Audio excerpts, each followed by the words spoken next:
acto donde viene acá el compañero Guillermo y también el compañero Peretti, el compañero Casares, la compañera Pimpi Colombo que anda por ahí. Acá está este evento organizado de Universidad, que es una organización, una agrupación que se inició en 2010 y en principio abonada por la transversalidad que de alguna manera plantó Néstor, ¿no? Desde el 2003, y nos conformamos con gente de distintos orígenes, muy heterogéneos, con radicales alfonsinistas, con gente que venía del Partido Intransigente, con peronistas históricos, con gente independiente, y como inicialmente éramos gente de la universidad, encontramos nuestro territorio de militancia en aulas de la universidad, pero pronto fuimos sumando gente de otros orígenes y bueno, armamos una agrupación más amplia que tiene actividades en la universidad y fuera de la universidad, siempre identificado con el Frente para la Victoria, que es digamos el paraguas que nos contuvo todo este tiempo. Y bueno, avanzando en la militancia y con los contextos que fueron cambiando, sobre el año pasado, y bueno, y este año lo concretamos, decidimos mayoritariamente los integrantes afiliarnos e incorporarnos al peronismo.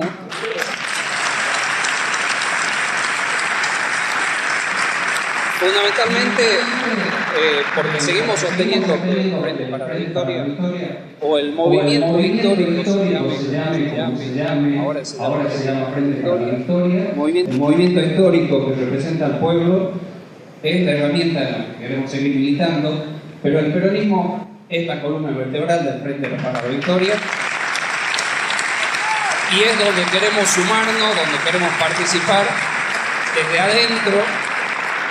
Y así como se escuchan voces por ahí que reclaman, porque realmente siempre hay muchas miradas de la misma cosa, nosotros también queremos estar desde adentro para también aportar nuestras posiciones y traer voces que aporten las suyas, y por eso estamos encantados de poder traer al compañero acá. Teníamos un presente para el compañero. Sí, se va a ir con un regalo.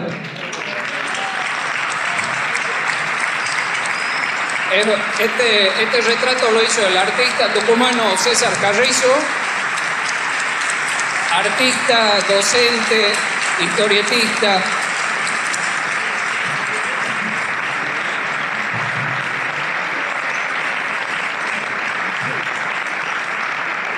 Para que tenga un presente de este momento. Me invitaron los compañeros cuando Pipi me dijo que iniciaban un curso de formación política, vamos a generar algunos disparadores, porque esta historia en el peronismo es bien clara, el conocimiento es una creación colectiva. No me voy a meter en el tema de nuestros educadores, pero lo tengo claro porque me lo enseñaron de joven. El conocimiento es una creación colectiva. También me enseñaron de joven que para ser un buen jefe hay que ser un buen subordinado. Así que las dos cosas van de la mano. Este conocimiento colectivo que entre todos vamos a ir construyendo, lo necesita la causa nacional, porque, y se lo digo con profundo conocimiento de causa, nadie va a pensar que en la nueva década ganada que el peronismo y sus partidos aliados le ofrezcan al pueblo argentino para construir bien, porque todos de alguna manera anhelamos que es un país sin pobreza, lo vamos a poder hacer con los mismos instrumentos que aplicamos en el 2003. Sería fácil decirles a ustedes, simplemente replicando lo que hicimos en el 2003, la situación está realizada. Pero eso no es cierto. Sería un discurso sencillo, nos ganaríamos el aplauso, pero después la realidad realidad no se va a acontecer con las políticas que nosotros vamos a aplicar y los objetivos que buscamos no los alcanzaríamos. Los objetivos siguen siendo lo mismo. La felicidad del pueblo, la grandeza de la patria. Tiene nuestro modelo elementos invariantes que tienen que ver con lo nacional y popular. Nacional por la defensa del interés nacional, popular porque miramos la sociedad de abajo para arriba. Pero los instrumentos de la política que nosotros tenemos que aplicar va a ser absolutamente claro que son distintos que en el 2003. Porque el mundo donde nosotros estamos aplicando estas políticas es diametralmente opuesto. Kirchner, en el 2003, dijo de todo. Mencionó cualquier tipo de argumentación y nos explicitó con precisión lo que estaba pasando. Pero nunca dijo Kirchner que el mundo estaba en guerra.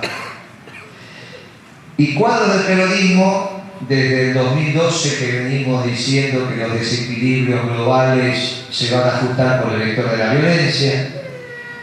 Así lo escribimos porque nos daba temor hablar de la Tercera Guerra Mundial.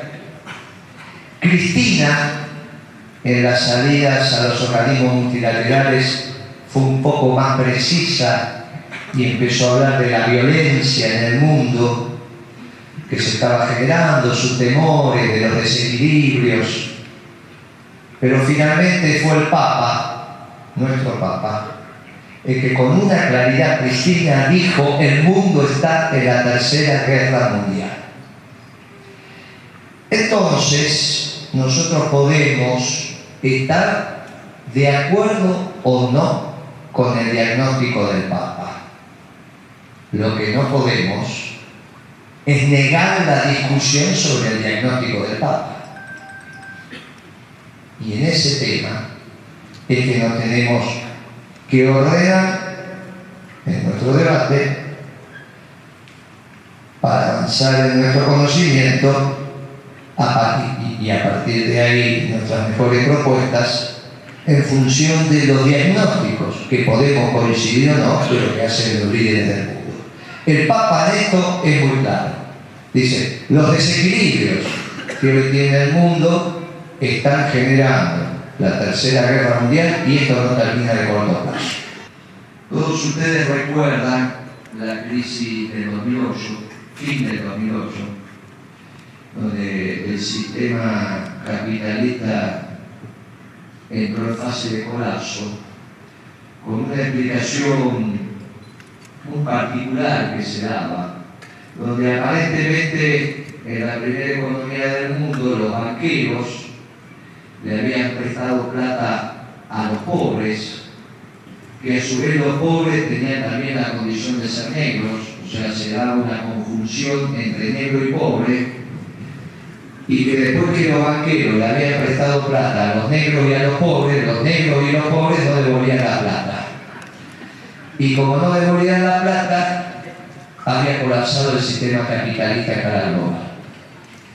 Y uno entonces decía: pero caramba, lo único que teníamos que haber hecho cuando éramos jóvenes era comprarnos un gran banco. Después, como lo comprábamos era todo detalle, pero comprándonos algún gran banco, prestarle crédito hipotecario a los pobres, que los pobres no pagaran su cuota y ya está, cambiamos el sistema de acumulación de capital. Obviamente esa explicación es una explicación absolutamente ridícula.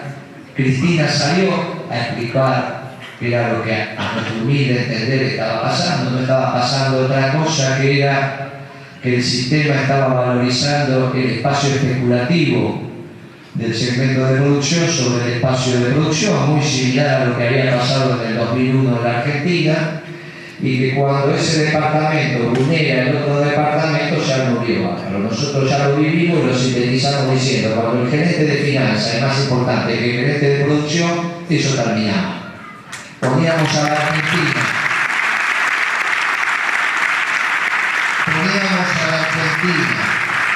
como ejemplo de lo que estaba pasando, y fue Cristina a decirle al mundo: mire, cambien su mirada porque esto no tiene solución. Obviamente que no nos dieron ni 5 de pelota, En ese momento había 3 visiones en el gabinete. Estoy hablando ya primer trimestre del 2009. La visión de los que decían que el euro iba a reemplazar al dólar como reserva de valor, que llegaba el momento de la Europa. Aquellos que decían que llegaba el momento del yuan, reemplazando al dólar como reserva de valor a escala global, que era el momento de los chinos. Y algunos que decíamos que en algún momento iba a volver a salir el séptimo de caballería, como la vieja película de los pobres que todos vimos, y que en realidad la potencia hegemónica en términos económicos, políticos y militares iba a volver a ser Estados Unidos. En ese debate, la presidenta tenía que conducir el barco a la costa adecuada, con 3 diagnósticos y con una costa adecuada. Ahí se observa lo que es la soledad del poder, en la decisión que tiene que tomar el que conduce hacia dónde lleva el barco. Eso es duro, ¿no? Así que cuando a veces le exigimos a la compañera, además de lo que la compañera, tengamos prudencia, porque las decisiones de la soledad del poder son en todos los ámbitos, pero cuando uno tiene sobre sus espaldas los destinos de un país, eso se nota. Entonces, respetemos las acciones de la compañera y respetemos también sus silencios. Nosotros en ese momento empezamos a ver que se acumulaban stocks de mercaderías en el mundo. Lo atribuimos a los desequilibrios que se estaban dando entre la oferta y la demanda global. Producto de la crisis hay una baja de la demanda global, determinados mercados empezaron a comprar menos y esos sobrestocks solamente se iban a volcar sobre los mercados que todavía tiraban, uno de los cuales era nuestro, porque claramente nosotros habíamos basado nuestro modelo de desarrollo, entre otros segmentos, en el mercado interno.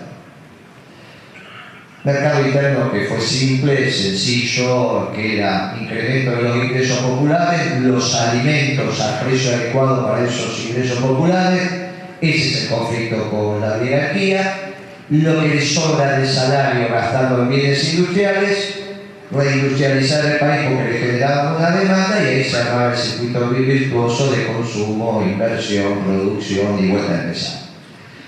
Podríamos complejizar nuestro modelo de desarrollo hablando con un montón de palabras esdrújulas, pero no vale la pena. Los periodistas nos comunicamos con palabras graves y agudas que son sencillitas y todo el mundo entiende.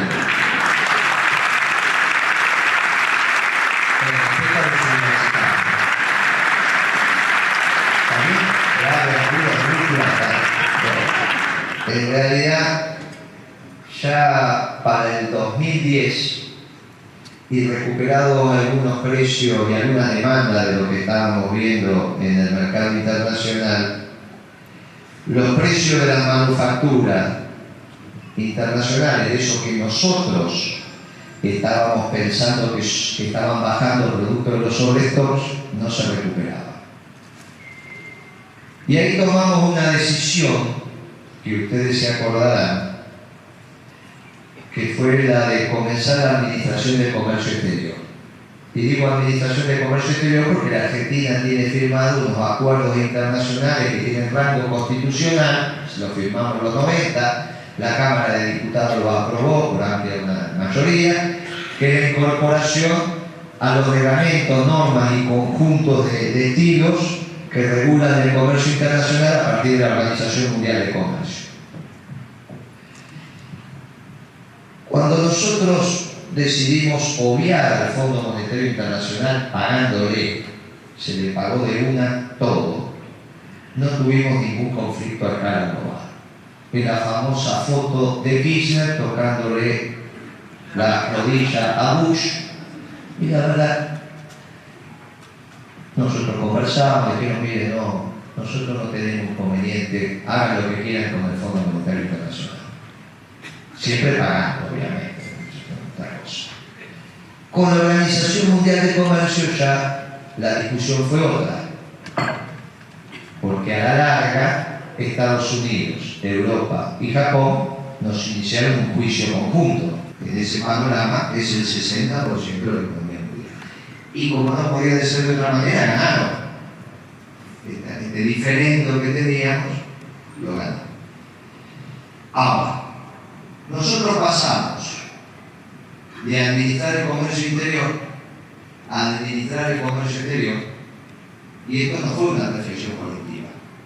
No es que nosotros nos dijimos, ¿qué es lo que está pasando? Que a Moreno antes lo puteaba la oligarquía porque no le dejaba aumentar los precios de los alimentos y ahora lo empiezan a putear los importadores. Son dos sujetos absolutamente distintos. Primer elemento para la reflexión. Nos pasó, no estoy contando lo que va a pasar, nos pasó. Y sin embargo no hizo parte de nuestra reflexión. Entonces, parte de lo que nos está pasando también tiene que ver con cómo nosotros, como militantes, tomamos los datos de la realidad y construimos nuestro conocimiento colectivo. La verdad es que la venimos pegando desde hace 20 años, los todólogos, los tecnólogos nos las vienen contando, pero cuando uno va a hacer costos la cosa no aparece. De hecho, en el 2003 las manufacturas en el mundo tenían un precio interesante, lo cual nos ayudó a nosotros a industrializar el país de manera acelerada.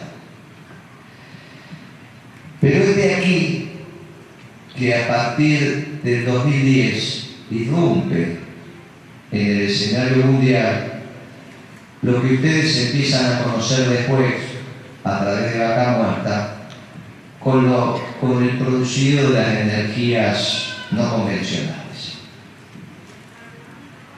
Y esto tuvo un impacto fenomenal, porque nosotros estamos acostumbrados, hasta hace poquitos años, a entender lo que pasa en el mundo con los norteamericanos yendo a buscar su energía.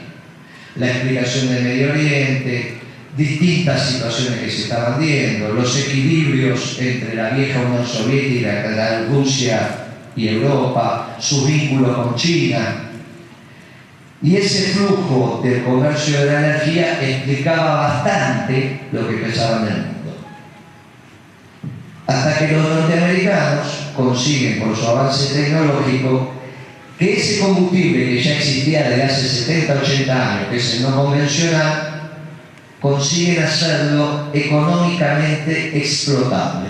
Eso es, que lo pueden sacar a un costo de producción que contra el precio de venta les deja un margen. Claro, no es lo mismo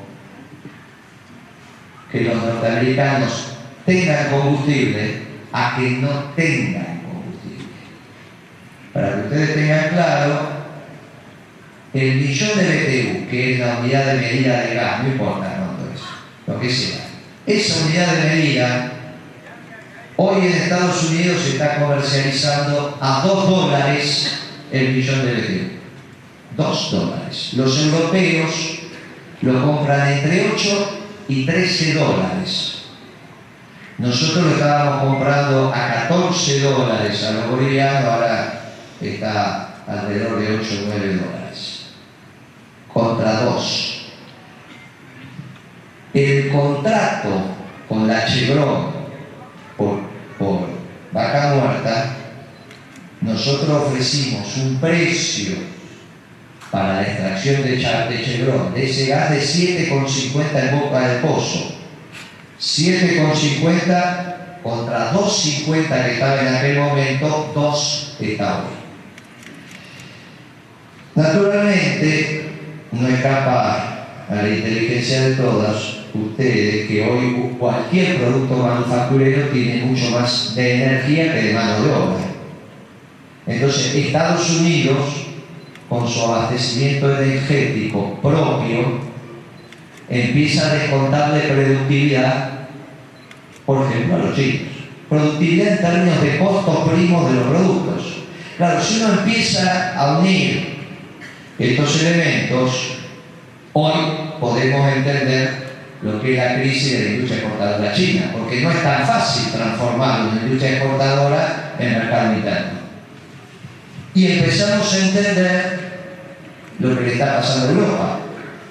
empezamos a entender por qué el Papa dice, miren, se están generando modelos de exclusión, donde por un lado tenemos que no le generamos trabajo a los jóvenes y por otro lado no sabemos qué hacer con los ancianos.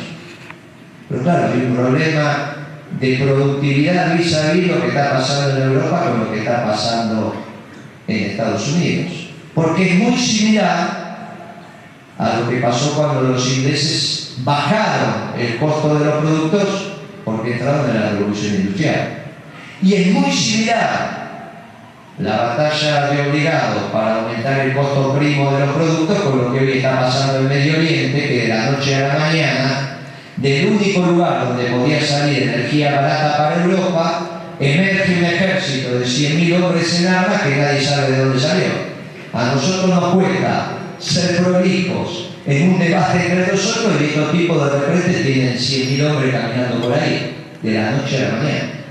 Y donde había un estado gendarme, deja de estar un estado gendarme. Mientras nosotros necesitábamos el combustible del Medio Oriente, había un estado gendarme. Cuando no precisamos el combustible del Medio Oriente, no necesitamos un estado gendarme. Y hay un desorden. Pero ese desorden también impacta del otro lado. Porque la ventaja que tiene Rusia es el aprovisionamiento de energía al precio que necesita Rusia. Pero ese precio que necesita Rusia para administrar su economía tiene del otro lado un impacto donde el precio de ese mismo producto es bastante menor. Con lo cual, esa energía colocada en los productos da un precio final distinto.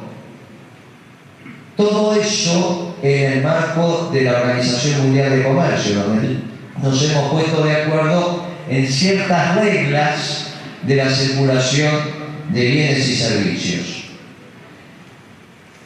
Todo esto genera un impacto a escala global y unos desaguisados a escala global que obviamente desde una visión economicista empiezan a explicar por qué el Papa nos está hablando de la Tercera Guerra Mundial. Y esto se arregla de corto plazo.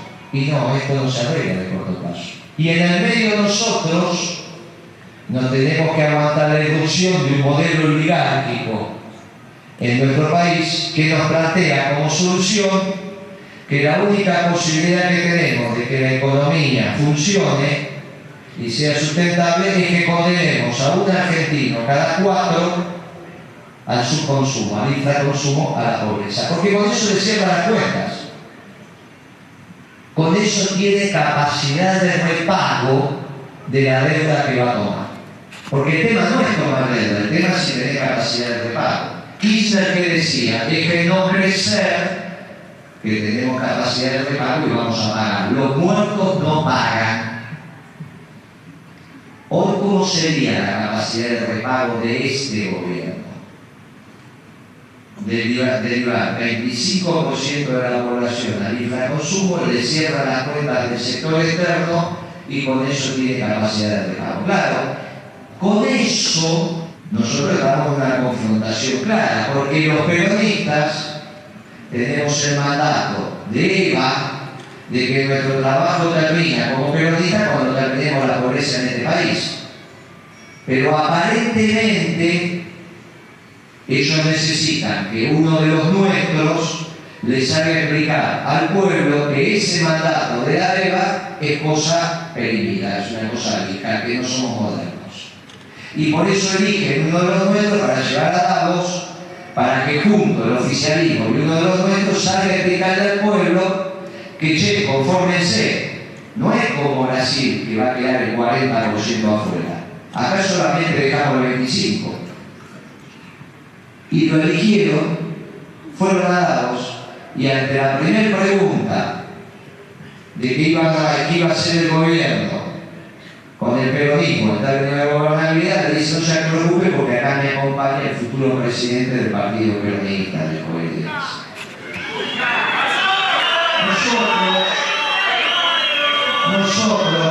Nosotros, en una acción de autoprotección, le dijimos a los compañeros, Mire, ságanse a afiliar porque me parece que vienen por el peronismo. No sabía, ahora solamente análisis, no tenía información. Y este es un consejo que le doy a los jóvenes: la información no tiene que reemplazar el análisis.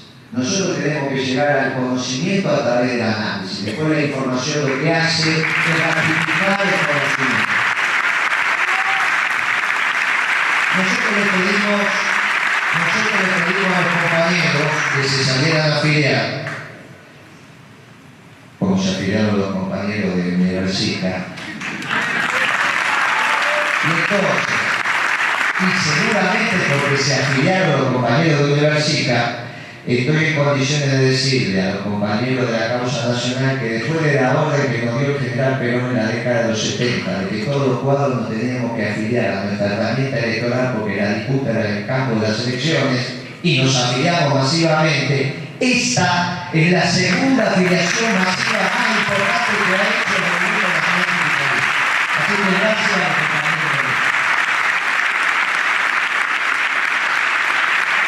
Con esto, nosotros terminamos la etapa del urgente, que era evitar que la oligarquía también desembarcara en las costas del peronismo.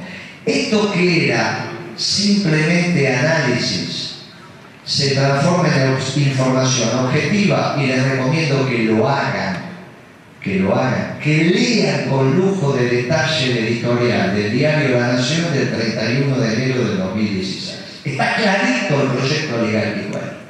No hay que hacer ninguna otra interpretación. Si ellos hablan claro y nos permiten a nosotros leerlo, no es necesario dar más vuelta. Dice el diario La Nación: todo lo que se hizo en la Argentina del 43 en adelante está mal. Pero esto, cuidado con eso, porque dice del 43 en adelante, con lo cual también se carga la fusiladora y una serie de procesos. La oligarquía habla claro, y es importante que hable claro. Y nosotros, cuando habla claro, lo tenemos que interpretar, leer, estudiar. Del 43 para acá está mal, todo mal. Nosotros dijimos, esto viene por una sociedad peronista, y ellos lo confirman. Dicen, del 43 para acá está todo mal. Del 43 para acá está todo mal. No conforme con eso, le dice a Macri, al cual desprecian tanto como a mí, porque finalmente es primera generación de un inmigrante. La oligarquía no valora a los inmigrantes. Se usa y se tira. Le dice, tu primer y último mandato, después tiene que haber alternancia. Lo mismo que había dicho Massa, los peronistas no tenemos que acostumbrar a la alternancia. Uno puede pensar dentro del gobierno del Proyecto Nacional y Popular, no, está claro que a Macri uno no lo ve ahí. Está viendo la alternancia dentro del proyecto oligárquico. Esto es lo que plantea Massa, tercera semana de diciembre, y esto es lo que escribe La Nación el último día de enero. Hay coincidencia. Simplemente lo que tenemos que hacer es ver la información pública, y con capacidad de análisis que tenemos los compañeros, cuando reflexionamos vamos teniendo claridad. El peronismo durante 18 años lo tuvo a general en el exilio, y operaba perfectamente, porque los cuadros tenían capacidad de análisis. Por eso acepté gustoso esta reunión de formación de cuadros. Vamos a venir a enseñar, no, venimos a aprender entre todos. Los veteranos tenemos algunas recomendaciones que hacer. Recuperemos la capacidad de análisis. Nos juntamos con los compañeros, dijimos, este viene por el peronismo, le vamos a dar la consigna de que nos afiliemos. Este quiere ser la alternancia dentro del modelo oligárquico, La Nación lo viene a ratificar. Pero La Nación ese día también empieza a decir que empresarios no tienen que ser más empresarios en la Argentina. 3 nombres, los que ustedes tienen en la cabeza: Manzano, etcétera, etcétera. Un nombre, si La Nación no lo pone, ninguno lo hubiese escrito, que era el de Jorge Brito, presidente del Banco Macro. Es el que encabezó todas las corridas cambiarias contra nuestro gobierno. Cada vez que nosotros tuvimos problemas con el dólar, el jefe de eso era Jorge Brito. Evidentemente había hecho todos los deberes para merecer la cocarda de la oligarquía. Pero como la oligarquía no toma prisioneros, le dice a Jorge Brito que tiene que dejar de ser banquero. Y Jorge Brito obedece. Primero lo que hace es renunciar a la presidencia de la Cámara que aglutina los bancos nacionales y ahora está pasando el mando de su banco a su socio Carvalho, que también se había peleado en su momento. Es muy importante porque cuando uno hace análisis simple, engloba a todos en una categoría y en realidad no es así. De repente la nación dice: a ese no lo quiero, y ese, a pesar de que había hecho todos los deberes, se tiene que ir a casa. Es una claridad pristina lo que nos está pasando. Contra esto nosotros tenemos que confrontar. Y debemos confrontar en un mundo que es absolutamente distinto. Y ahí viene nuestro desafío. Y ahí es donde nosotros dejamos de hablar de lo urgente para empezar a hablar de lo importante. Lo urgente era impedir que ellos desembarcaran en nuestras costas. Lo importante es cómo construimos otra década ganada en un mundo absolutamente distinto al mundo en el cual Kirchner asumió la presidencia. Y pensar que podemos repetir las mismas políticas es un error de corto plazo. ¿Y cómo vamos a construir las nuevas políticas? Y las vamos a construir entre todos. ¿Y por qué viajamos con el movimiento obrero y los sectores empresarios? Y porque no hay ninguna duda que la comunidad organizada Perón planteaba que solo la comunión de intereses entre el movimiento obrero organizado, los empresarios y el Estado en todos sus niveles garantizaba la potencia nacional. Y Perón donde lo escribe y lo plantea, y lo escribe y lo plantea en el primer Congreso de la Productividad y el Bienestar General. ¿Cuándo se hizo? En el 55. ¿Dónde lo hizo? En la Cámara de Diputados. ¿Cómo lo hizo? Eligió 100 representantes obreros, 100 representantes empresarios y lo puso a debatir. ¿Cuáles son las conclusiones de ese Congreso? Me costó 2 años encontrarlas. Y Perón nos planteó la solución para esto. Nos planteó qué es lo que pasaba cuando un mundo empezaba a bajar costos y los productos que hacían eran extremadamente competitivos. También es cierto que se puede cerrar la economía, pero lo tienen que reflexionar los compañeros. También es cierto que se puede abandonar la Organización Mundial de Comercio. Pero fijemos, también es cierto que yo me podía haber metido con los cosméticos e impedir la importación de cosméticos en este país. Ahora, humildemente, ¿cuánto hubiésemos durado? ¿Qué pasaba si yo impedía la importación de cosméticos? 15 días, 2 días, un día. Uno miraba a su propia compañera y decía: la próxima década ganada dentro del modo de producción capitalista, con todos adentro. La oligarquía ofrece un esquema sustentable con el 25% afuera. Claro, para eso el peronismo tiene que dejar de ser peronismo. Nos quedará la carcasa, pero no nos quedarán los principios y valores del peronismo, y sobre todo nos van a dejar. Ahora,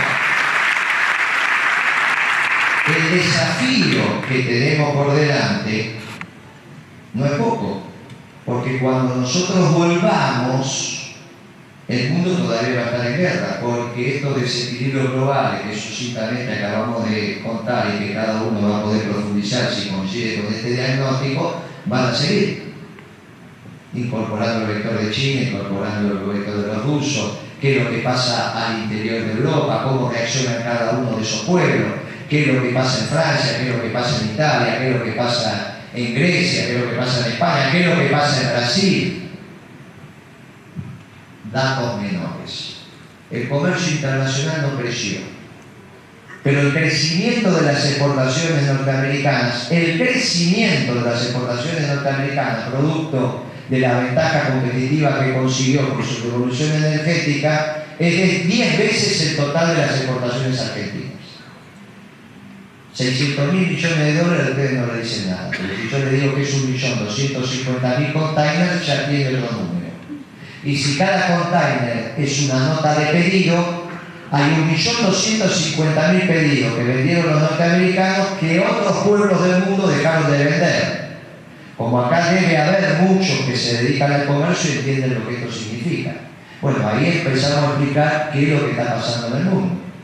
La baja de exportaciones, incluida la de Argentina, y la suba de exportaciones de otros países. Claro, el que sube las exportaciones no es cualquier país, es el que produce el 25% de todo lo que se produce en el mundo, y que por primera vez la expansión de la potencia político-económica mundial a escala global destruye empleo en el resto del mundo. Destruye empleo en el resto del mundo. La tasa de desocupación de menos de 5 puntos de Estados Unidos implica desocupación ampliada en el resto de las regiones del mundo. Porque no es que baja la desocupación en un país que no tiene tecnología, tiene toda la tecnología. Menos del 5% de la población mundial produce el 25% de todo lo que se produce. Imagínense que la interfase de eso es la tecnología. Esto no ajusta por otro nivel que no sea la violencia, más amén que nos pongamos de acuerdo en otro esquema, que es lo que viene pregando el Papa. ¿Qué otra voz aparece en el mundo que no sea la del Papa? ¿Por qué hay una entrevista importante y casi de urgencia entre el Papa y el primado de la Iglesia Ortodoxa Rusa en La Habana, gestionada por Raúl Castro? Mientras uno iba para Brasil y el otro iba para México, se encuentran en ¿qué van a estar discutiendo? ¿De concepción teológica? Y seguramente que sí, pero me parece que otros temas que van alrededor de lo que estamos hablando, también. Y esto se tiene que ordenar en un consenso global distinto. ¿Cuál es la relación de fuerza para que esto pase? ¿Y cuál es el rol del peronismo en esto? Porque acá emerge cuál es la posibilidad que tenemos de ofrecerle un sistema al mundo que dentro de ciertas reglas de juego que se tienen que respetar permita que el conjunto de la población se sienta contenido. ¿Cuál es el ejemplo hoy a escala global que tenemos de algún país que haga modelos de desarrollo que tenga todos adentro? Bien, por ahí me van a dar un ejemplo de países muy pequeños, pero de países todos están teniendo conflictos importantes. Nosotros éramos un ejemplo, con nuestras limitaciones, los errores que hemos cometido, de una tendencia, de un modelo que intentaba incorporar a todos. ¿Qué nos pasó ahora? Aquí el mundo irrumpió en la Argentina. Nos vienen a decir, y si hay pobreza en Europa, en Estados Unidos, en Brasil, en Chile, ¿por qué no va a haber pobreza en la Argentina? Y en realidad acá como su país rico es poco con respecto a lo que pasa en otros países, solamente el 25%. Claro, el peronismo resiste esto, pero resistir esto implica también darle al conjunto del pueblo las alternativas de un modelo de inclusión que contenga a todos los argentinos en un mundo difícil, complicado y absolutamente distinto del 2003. Por eso precisamos del concurso de todos los peronistas, de todos los compañeros, de todos los que tienen actitud de construir instrumentos, que después lo aplicarán quién, y los compañeros que sean elegidos por todos los compañeros para representarnos, que es lo que vamos a tener que hacer el año que viene. El año que viene vamos a tener que elegir los mejores compañeros para que expresen las políticas que generen, las que generemos entre todos. Porque nos precisamos entre todos. Ya empezamos a discutir lo importante, dejamos de discutir lo urgente, que era el desembarco de la oligarquía en nuestras costas, y pasamos a discutir lo importante, que es cuáles son las mejores planes, programas y proyectos que le vamos a dar a nuestro pueblo en un mundo que está en un conflicto global. Y para eso necesitamos el concurso de todos. Por eso que ustedes se junten a reflexionar de cómo construimos esa política me parece encantador en un mundo que presenta estos desafíos. Y a su vez, porque así lo hemos decidido, en el marco de una disputa electoral en el cual nosotros vamos a confrontar con el modelo oligárquico en las urnas. Y en donde mirándonos a los ojos tenemos que reconocer que algunos de los nuestros los votaron a ellos, al menos en el peronismo. Yo, en el Frente para la Victoria hay dos grandes bloques, todo lo que los peronistas decimos que son los progresistas y los peronistas. Los progresistas, desde su propia definición y calificación, yo no voy a objetivar, considero que todos los progresistas votaron al Frente para la Victoria. Pero acá, en el Partido Justicialista, mirándonos Perón y Eva, y mirándonos a los ojos nosotros, tenemos que ser sinceros y reconocer que muchos peronistas lo votaron a ellos. Y esos pasan a ser nuestra población neta. Porque si nosotros recuperamos el 6 u 8% de votos nuestros que fueron para ellos, hacemos una diferencia de 12. Un voto que saco de allá y el mismo voto viene para acá, vale doble. Si recupero el 6% de votos, hago una diferencia de 12. Perdí por 2, vuelvo a ganar por 10, que es la mayoría indiscutible del modelo nacional y popular que nos merecemos para administrar la cosa pública. Ahora, esa recuperación de votos, del 6% que necesitamos recuperar de votos, ¿cómo los vamos a recuperar? Y los vamos a recuperar como el señor Perón, con mucho amor y mucha persuasión. No es peleándonos entre nosotros. No es peleándonos en el seno familiar que nosotros vamos a recuperar esos votos. Y esto yo se lo pido con mucha humildad. Cuando dijimos que la presidenta tomaba decisiones desde el amor, toma decisiones desde el amor. Pero esas decisiones tomadas desde el amor también se tienen que expresar en el seno familiar para convencer al cuñado de hijo lo que nos rompe la pelota con los pensamientos bolivianos.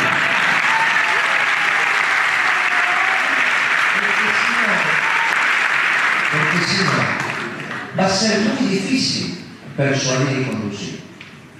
Si nosotros tenemos que llegar una hora más tarde de una reunión, porque nos quedamos una hora más de sobremesa discutiendo con la familia, eso está bien, pero con cariño y humildad. ¿Y en qué se basa la discusión? Y se basa la discusión entre el proyecto oligárquico y el proyecto nacional y popular. ¿En qué se expresa? Ahí en el precio de la comida. Por eso es importante que se lo diga el empresario. ¿Por qué un gobierno oligárquico es brutal? Y porque le saca la comida de la boca a la gente. ¿Cómo un gobernante le va a sacar la comida de la boca a la gente? Es una cosa delirante. Y es solo cuestión de tiempo. Si la comida ya la aumentamos, es solo cuestión de tiempo de las tarifas y así sucesivamente. Y cada vez van a ser más brutales. No necesitamos ganar el debate familiar en la primera reunión. Si tenemos que guardar silencio, guardamos silencio. Si nos sirvieron un plato de comida con amor, lo que tenemos que hacer es devolver ese amor en un debate sencillo y claro entre ellos y nosotros, y no pensar la discusión. Si la verdad histórica está del lado nuestro, y tenemos tiempo para esta verdad histórica, porque en el medio, terminado el debate con el cuñado, el sobrino o el primo, nos tenemos que juntar con los compañeros para decir ¿qué vamos a hacer con las hojas si de repente nos pueden salir los Banco Panamax con 50.000 toneladas para vendérselas a los chinos? Porque esto cambia toda la matriz productiva de la Argentina. Miren si tenemos cosas para hacer. Tenemos muchas cosas para hacer. Entre otras también ganar representatividad.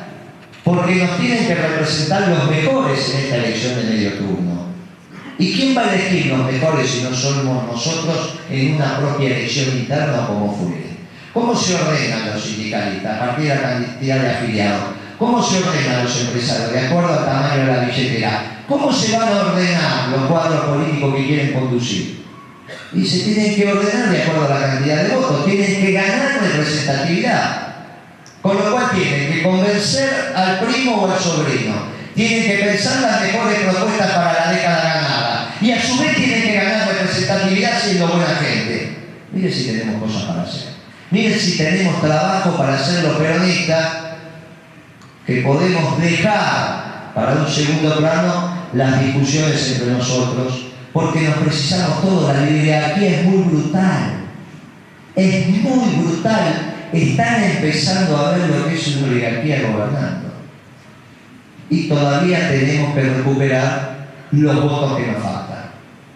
Ese 6 u 8% de votos peronistas para que se transformen en un 12, el 16% y volvamos a construir nuestra gran mayoría. Esto, en el caso de Tucumán, es muy sencillo. Cuando hayamos hecho todo esto, ya vamos a tener un presidente del partido que no va a acompañar a Macri y a Davos y por lo tanto le va a impedir cumplir su compromiso de que el presidente del partido le iba a justificar su propia política. Ya hemos reflexionado y hemos empezado a construir las propuestas de la nueva década ganada. Ya hemos elegido nuestros mejores candidatos para que nos expresen en la próxima elección legislativa de medio turno del año que viene. Solo nos falta decirle al pueblo tucumano que no se equivoque y no vuelva a votar proyectos oligárquicos. ¿Y esto cómo se lo vamos a decir? Muy sencillo, muchachos. Nos ponemos todos juntos y a un solo grito le decimos: no se vuelvan a equivocar, que los días más felices de este pueblo fueron